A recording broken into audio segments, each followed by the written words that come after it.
Hello friends and welcome to my channel learn and grow everyday with Snigdha. तो यहाँ हम 26 अक्टूबर का द हिंदू डिस्कस करने वाले हैं। आज कुछ ज़्यादा इम्पोर्टेंट नहीं था बट ये बेसिक्स हम इन सब आर्टिकल्स के डिस्कस कर लेंगे। So let's begin the discussion. तो सबसे पहले तो कश्मीर पे ये एडिटोरियल आया है जिसमें कि अमित शाह जी आपको पता ही है कि कश्मीर के दौरे पे निकले हुए हैं। तो कश्मीर में स्टेबिलिटी लाने के लिए इंडियन गवर्नमेंट बहुत सारे एफर्ट्स कर रही है, टूरिज्म को बढ़ा रही है, डेवलपमेंटल एफर्ट्स लिए जा रहे हैं। इसी प्रोसेस में आर्टिकल 370 को भी हटाया गया था, स्टेटहुड को हटाया गया था, बट इसकी वजह से बहुत बैकलैश हुआ है, लोगों को ये बात पसंद नहीं आ रही। तो अब कश्मीर की सिचुएशन को सॉल्व करने के लिए वे फॉरवर्ड क्या है? तो एक तो पॉलिटिकल डायलॉग चाहिए डिफरेंट पार्टीज में, कश्मीर की जो रीजनल पार्टीज है उनको और जो हमारी नेशनल पार्टीज है मिल के कश्मीर के लिए एक स्टेबल सॉल्यूशन ढूंढना पड़ेगा। अपनी पॉलिटिकल जो एम्बिशंस है उनको थोड़ा कंट्रोल करना पड़ेगा और लोगों के बारे में सोचना पड़ेगा ताकि स्टेबिलिटी आ सके कश्मीर में। उसके बाद आर्टिकल 370 और जम्मू कश्मीर की स्टेटहुड को रिस्टोर भी किया जाना चाहिए और जम्मू कश्मीर के जो लोग हैं उनके साथ भी डायलॉग और एंगेजमेंट होना चाहिए। इसके अलावा जो डेवलपमेंटल एफर्ट्स है वो तो फुल ऑन चलते ही रहने चाहिए। बॉर्डर को भी आपको अच्छे से मैनेज करना है पाकिस्तान के साथ ताकि वहां से टेररिस्ट इन्फिल्ट्रेट होकर कश्मीर को डिस्टेबलाइज ना कर सके। तो ये 5 पॉइंट्स आप कश्मीर का वे फॉरवर्ड में लिख सकते हैं। उसके बाद ये फार्मर प्रोटेस्ट पे है। आपको पता ही है कि रिसेंटली सुप्रीम कोर्ट ने कहा है कि आप इनडेफिनेटली रोड्स को ब्लॉक करके नहीं रख सकते। आपका प्रोटेस्ट करना फंडामेंटल राइट है but right to free movement भी public, rest of the public का राइट है। ये judgment already Supreme Court Shaheen Bagh case में देख चुकी थी। अगर आपको पता हो तो जब सिटीजनशिप अमेंडमेंट एक्ट हुई थी तो इसके अगेंस्ट भी प्रोटेस्ट हो रहे थे शाहीन बाग में। तब भी रोड्स वगैरह इन्होंने बहुत पब्लिक स्पेसेस जो है ब्लॉक करके रखी थी। तब भी सुप्रीम कोर्ट ने यही जजमेंट दी थी कि आप इनडेफिनेटली ऐसे ब्लॉक करके नहीं रख सकते। तो आप ये दोनों केसेस की एक तो नोट बना के रखिए, आप अपनी केस स्टडीज में यूज कर सकते हैं। जब भी आपसे पूछे कि आप ऐसे प्रोटेस्ट को कैसे हैंडल करेंगे तो आप इन दोनों का केसेस का नाम लिख सकते हैं। एंड उसके बाद फार्मर प्रोटेस्ट के लिए इस एडिटोरियल में लिखा है कि हमें लॉन्ग टर्म सॉल्यूशन चाहिए। आप फार्मिंग सेक्टर में रिफॉर्म्स लाना चाहते हैं, ये सही बात है। इंडिया की एग्रीकल्चर को बहुत रिफॉर्म्स की जरूरत है। पिछले 10 सालों से इंडिया की एग्रीकल्चर 4% से ज्यादा नहीं बढ़ पाई है। तो इसीलिए रिफॉर्म्स की बहुत जरूरत है। बट ये भी इंपॉर्टेंट है कि आप जो भी रिफॉर्म्स लाना चाहें उसमें जो प्रिंसिपल स्टेक होल्डर है रिफॉर्म का, दैट इज द फार्मर, उसको इन्वॉल्व करना बहुत जरूरी है। अगर आप फार्मर को नहीं इन्वॉल्व करोगे तो ऐसे प्रोटेस्ट होना लाजमी है।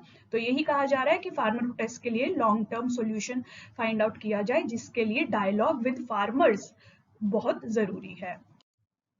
उसके बाद ये हंगर इन इंडिया, ये ग्लोबल हंगर इंडेक्स आया था, हमने डिस्कस किया था। इंडिया की रैंक 101 आई है। इंडियन गवर्नमेंट ने इसकी मेथोडोलॉजी को जो है क्वेश्चन किया है। तो इस आर्टिकल में इसका ही एनालिसिस है जो आपके लिए इंपॉर्टेंट नहीं है एग्जाम पॉइंट ऑफ व्यू से। आप सिर्फ ग्लोबल हंगर इंडेक्स देखिए कि क्या है, इंडिया की रैंक क्या है, इसे मेंस में यूज कीजिए। ग्लोबल हंगर इंडेक्स पे प्री पे क्वेश्चन आ सकता है। ऑलरेडी प्री में क्वेश्चन ग्लोबल हंगर इंडेक्स पे आ चुका है कि इसके पैरामीटर्स क्या हैं, 4 पैरामीटर्स है, वो भी आप देख लीजिएगा। कौन सी ऑर्गेनाइजेशन इसको प्रेजेंट करती है वो भी आपको देखना है। ये नेक्स्ट मेन आर्टिकल जो था, ये हमारी निरुपमा राव जो है हमारी फॉरेन सेक्रेटरी रह चुकी है मैम, तो इन्होंने ये बुक अपनी एक लॉन्च की है। तो इसी के बुक में से ये एक पीस लेके इन्होंने दिया हुआ है। ये आपके एग्जाम पॉइंट ऑफ व्यू से इतना इंपॉर्टेंट नहीं है। तिब्बत और इंडिया चाइना रिलेशंस की कुछ हिस्ट्री का इसमें दिया हुआ है, आप चाहे तो पढ़ सकते हैं बट आपको डायरेक्टली आंसर्स लिखने में नहीं हेल्प करेगा, बट आप रीड कर सकते हैं अपनी नॉलेज को एनहांस करने के लिए। उसके बाद ये इशू इम्पॉर्टेंट है, इंडिया श्रीलंका फिशरमैन। ये बहुत ही पुराने ज़माने, आई मीन लॉन्ग टर्म से चलता आ रहा इशू है जिसको इंडिया और श्रीलंका सॉल्व नहीं कर पा रहे हैं। तो आप इंडिया श्रीलंका रिलेशंस में उनकी इश्यूज के सेक्शन में एक फिशरमैन का इशू रखेंगे। तो अभी रिसेंटली क्या हुआ है ये आप मैप में देख सकते हैं। ये है पाक स्ट्रेट, ये पाक बे है इंडिया और श्रीलंका के बीच में, इसको लिंक करती हुई ये पाक स्ट्रेट है। तो देखिए दोनों कंट्रीज के फिशरमैन जो है यहाँ पे फिशिंग करते हैं। तो फिशिंग करते करते बहुत बार ये होता है कि वो एक दूसरे का बॉर्डर क्रॉस कर देते हैं। इंडिया के फिशरमैन श्रीलंका की टेरिटरी में चले जाते हैं, वाटर टेरिटरी में, और श्रीलंका के इंडिया में आ जाते हैं। ज्यादातर इंडियन वहां जाते हैं। तो इससे क्या होता है, अब उनकी श्रीलंका की नेवी पेट्रोल वेसल्स वगैरह जो होते हैं, इन बोट्स को, इन फिशरमैन को, इंडियन फिशरमैन को कैप्चर कर लेते हैं। और कई बार अनफॉर्चुनेट इंसिडेंट्स होते हैं, जैसे कि अब हुआ है कि फिशरमैन डेड पाए जाते हैं। ऑल्दो श्रीलंका डिनाई करता है कि उसका कुछ इन्वॉल्वमेंट है इसमें, बट फिशरमैन्स के द्वारा यही एलिगेशन लगाई जा रही है कि ये श्रीलंकन नेवी ने ही किया है। तो ये इशू बहुत देर से चला आ रहा है। इसमें देखिए, इसमें बहुत सारे इश्यूज रेज होते हैं। एक तो जब इंडियन फिशरमैन फिश की तलाश में श्रीलंकन वाटर्स में जाते हैं और वहां जाके फिशिंग करते हैं बॉटम ट्रॉलर्स यूज करके, तो तमिल फिशरमैन की भी लाइवलीहुड जो है इम्पैक्ट होती है। वो इतनी फिशिंग नहीं कर पाते, उनके पास लेटेस्ट टेक्नोलॉजी नहीं है, क्योंकि श्रीलंकन गवर्नमेंट उन्हें इतना सपोर्ट नहीं कर पाती। देखिए, श्रीलंका एक बुद्धिस्ट डोमिनेंट कंट्री है, तो उसके नदरन प्रोविंस में कुछ तमिल पॉपुलेशन रहती है जिनको इतना अच्छा ट्रीट नहीं किया जाता। इसी वजह से इन तमिल फिशरमैन को ज्यादा फैसिलिटीज नहीं दी गई हैं, तो ये ज्यादा इंडिया की तरह इतनी अच्छी जो फिशिंग है वो नहीं कर पाते हैं। तो अब जब तमिल फिशरमैन, इंडियन साइड के तमिल फिशरमैन श्रीलंका की तरफ जाएंगे, तो इनकी लाइवलीहुड, श्रीलंका के फिशरमैन की लाइवलीहुड पे इम्पैक्ट होता है। और उसके बाद इस फिशिंग का इम्पैक्ट इन्वायरमेंटल भी है। जैसे मैंने आपको बताया, बॉटम ट्रॉलिंग यूज होती है। ये मेथड होता है फिशिंग का, इसमें बस एक नेट जो है बिल्कुल बॉटम पे सी में डाल देते हैं और उसको जैसे घसीटते हैं कि जो फिश वगैरह है उसमें कैप्चर हो जाती है। इससे जो है बॉटम आपकी जो लाइफ है ओशियन की, सी की, और बॉटम जो प्लांट्स वगैरह हैं उन पे बहुत इम्पैक्ट पड़ता है। इसका नेगेटिव इम्पैक्ट इन्वायरमेंट पे बहुत ज़्यादा ह्यूज इम्पैक्ट है इसका। तो ये सब इश्यूज रेज होते हैं। तो अब यही है कि हम इसका वे फॉरवर्ड फाइंड आउट करें, इंडिया और श्रीलंका मिलके स्टेप्स ले, ताकि ऐसे डिस्प्यूट्स इंडिया और श्रीलंका के बीच में सॉल्व हो सके, हमारे बायलैटरल रिलेशंस जो हैं वो स्ट्रांग होए। इसके लिए कुछ स्टेप्स लिए गए हैं। सिर्फ एक जॉइंट वर्किंग ग्रुप बनाया गया है टू बैन बॉटम ट्रोलिंग को, पहले तो रोकने के लिए, ताकि ना तो इन्वायरमेंट पे इम्पैक्ट हो, ना लाइवलीहुड पे ज़्यादा इम्पैक्ट हो। तो अभी तक सिर्फ यही हो पाया है। वे फॉरवर्ड यही है कि एक तो बॉटम ट्रोलिंग को कंट्रोल करने की कोशिश की जाए, और दूसरा ये है कि दिल्ली और कोलंबो मिलके अपने फिशरमैन को स्टॉप करें, सपोर्ट करें, सॉरी। तो अगर बॉटम ट्रॉलिंग आप रोक देंगे, तो इसका मतलब है कि fisherman adequate number of fish जो है वो नहीं निकाल पाएंगे। बहुत डिफिकल्ट हो जाता है विदाउट टेक्नोलॉजी फिशिंग करना। तो उनकी लाइवलीहुड पे इम्पैक्ट होगा, पावर्टी बढ़ेगी, वो कमाई नहीं कर पाएंगे जब वो फिश ही नहीं निकाल पाएंगे। तो इसीलिए बहुत जरूरी हो जाएगा कि दोनों श्रीलंका और इंडिया जो है अपने फिशरमैन को भी सपोर्ट करें और बॉटम ट्रॉलिंग को कंट्रोल करें। तो ये आप इंडिया श्रीलंका इशू में फिशरमैन का इशू जरूर मेंशन कीजिएगा। उसके बाद ये साउथ एशिया पे आया है। साउथ एशिया में जो रिलीजियस इंटॉलरेंस बढ़ रही है उसके बारे में राइटर ने लिखा है। ये देखिए, आपने देखा था कि रिसेंटली बांग्लादेश में दुर्गा पूजा के दौरान हिंदूज पे, जो कि वहाँ माइनॉरिटी में है, सिर्फ 9% पॉपुलेशन है, अटैक्स वगैरह हुए थे। ऐसे ही आप इंडिया में देखते रहे हैं कि जैसे 1992 में बाबरी मस्जिद डिमोलिशन हुआ था, उसके बाद 2019 में आपने ईस्टर बॉम्बिंग्स देखी कोलंबो यानी कि श्रीलंका में। उसके बाद आपने पाकिस्तान में भी देखा है कि माइनॉरिटीज पे बहुत सारे अटैक होते रहते हैं। तो ये सारा साउथ एशियन रीजन है, इंडिया, पाकिस्तान, या आपका श्रीलंका, बांग्लादेश, भूटान, ये सारा आपका साउथ एशियन रीजन है। तो यहाँ पे रिलीजियस इंटॉलरेंस बहुत बढ़ रही है राइटर के अनुसार। तो जब ये ऐसी रिलीजियस इंटॉलरेंस बढ़ेगी, तो इनका यही कहना है कि रीजन में जो है इंस्टेबिलिटी बढ़ती है। जो आपका मेन फोकस होना चाहिए, economic growth, trade, poverty alleviation, आप उस पर फोकस नहीं कर पाते हैं। ये वायलेंट एक्टिविटीज जो है वो बढ़ती बढ़ती जाती हैं, वाइल्ड फायर की तरह कन्वर्ट हो जाती हैं। तो बस राइटर यही कहते हैं कि हमारी पॉलिटिकल, इस रीजन की पॉलिटिकल लीडरशिप को रिस्पॉन्सिबल और होना पड़ेगा। ये इंटॉलरेंस को, वायलेंस को प्रमोट नहीं होने देना चाहिए इनको। और उसके बाद स्ट्रॉन्ग मेजर्स लेने चाहिए ऐसी फंडामेंटलिस्ट या टेररिस्ट या इन रिलीजियस इंटॉलरेंस वाली एक्टिविटीज के अनुसार, के अगेंस्ट। और उसके बाद पॉपुलिज्म में इन्वॉल्व नहीं होना चाहिए रीजन में अगर आपको स्टेबिलिटी चाहिए। और अपने मेन इश्यूज पे फोकस कीजिए, जो कि है climate change, food security, poverty alleviation. आप ऐसे पेटी इश्यूज पे जैसे कि रिलीजियस इंटॉलरेंस में इन्वॉल्व नहीं रह सकते, नहीं तो South Asia as a region progress नहीं कर पाएगा। तो आप इंटरनेशनल रिलेशंस में इसे यूज कर सकते हैं। कभी साउथ एशिया पे या सार्क वगैरह पे आपको नोट लिखने के लिए आए, तो आप ये एक पॉइंट ऐड कर सकते हैं कि रिलीजियस इंटॉलरेंस इस रीजन में बहुत बढ़ रही है। उसके बाद ही एक आर्टिकल आया था जिसमें ग्लोबलाइजेशन का क्रिटिक किया गया है। इसमें कहा है कि जो ग्लोबलाइजेशन है वो असिमेट्रिक वे में हुई है। असिमेट्रिक ग्लोबलाइजेशन ये कीवर्ड है, प्लीज लिख के रखिए। इसमें असिमेट्रिक का ये मतलब है कि कुछ कंट्रीज ने तो बहुत फायदा किया है ओपन मार्केट से। ग्लोबलाइजेशन का यही मतलब था, ओपन मार्केट्स थी, free movement of goods, money and people from one place, one country to another country. तो ऐसी अरेंजमेंट का, ओपन मार्केट्स का कुछ कंट्रीज ने तो बहुत फायदा उठाया है, जैसे कि इन्होंने चाइना की एग्जांपल ली है। स्पेसिफिकली चाइना पे अटैक किया गया इस आर्टिकल में, काइंड ऑफ मतलब उसकी पॉलिसीज पे अटैक किया गया है।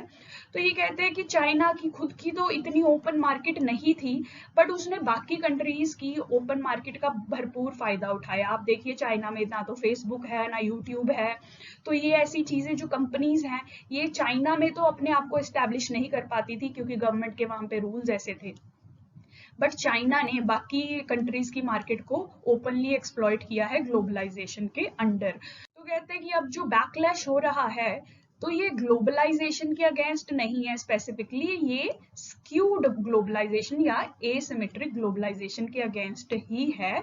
इसीलिए जो है हमें ऐसी ग्लोबलाइजेशन चाहिए जो हर कंट्री को बेनिफिट कर सके।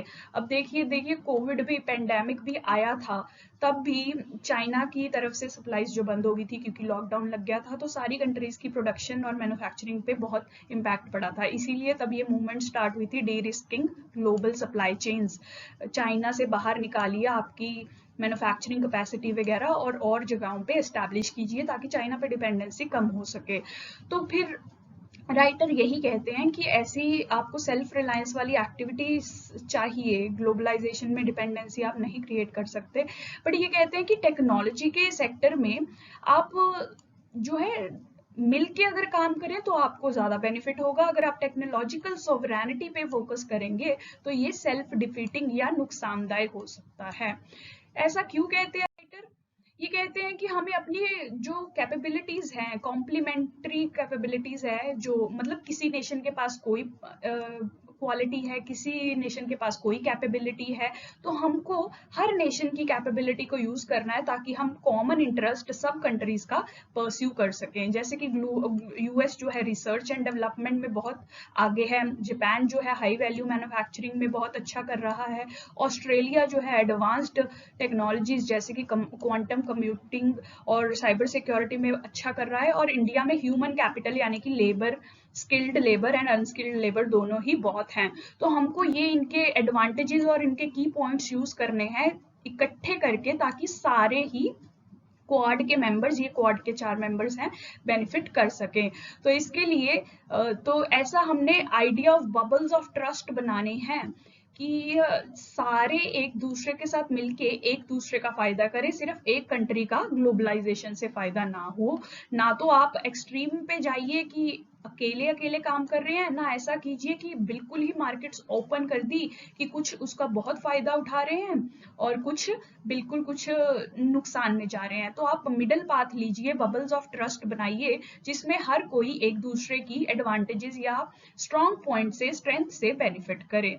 तो इसी के अंडर इन्होंने कहा है कि क्वाड की जो critical and emerging technology working group है, आप उसको यूज कर सकते हैं ऐसे बबल्स ऑफ ट्रस्ट टेक्नोलॉजी के सेक्टर में फॉर्मुलेट करने के लिए। तो आप बस ग्लोबलाइजेशन जो आपका सेक्शन है GS1 में, आप इंडियन सोसाइटी में देखेंगे ग्लोबलाइजेशन का टॉपिक है, हर साल उस पर एक क्वेश्चन आना ही है, कभी सोशल इम्पैक्ट उसका, कभी इकोनॉमिक इम्पैक्ट, कभी अर्बनाइजेशन पे इम्पैक्ट, ऐसे बहुत ही डिटेल्ड में वो आपको करना है। तो उसमें आप एक ये पॉइंट एसिमेट्रिक ग्लोबलाइजेशन का लिख सकते हैं क्रिटिक में। जब आपको क्रिटिसिज्म अगर कह दिया जाए तो आप चाइना की एग्जांपल दे सकते हैं कि चाइना ने फॉरेन कंपनीज को अपनी जगह मार्केट में इतनी प्लेस नहीं दी है, बट उसने दूसरी मार्केट्स को ओपनली जो है एक्सप्लॉइट या यूज किया है। तो आप एसिमेट्रिक ग्लोबलाइजेशन लिख के रखिए।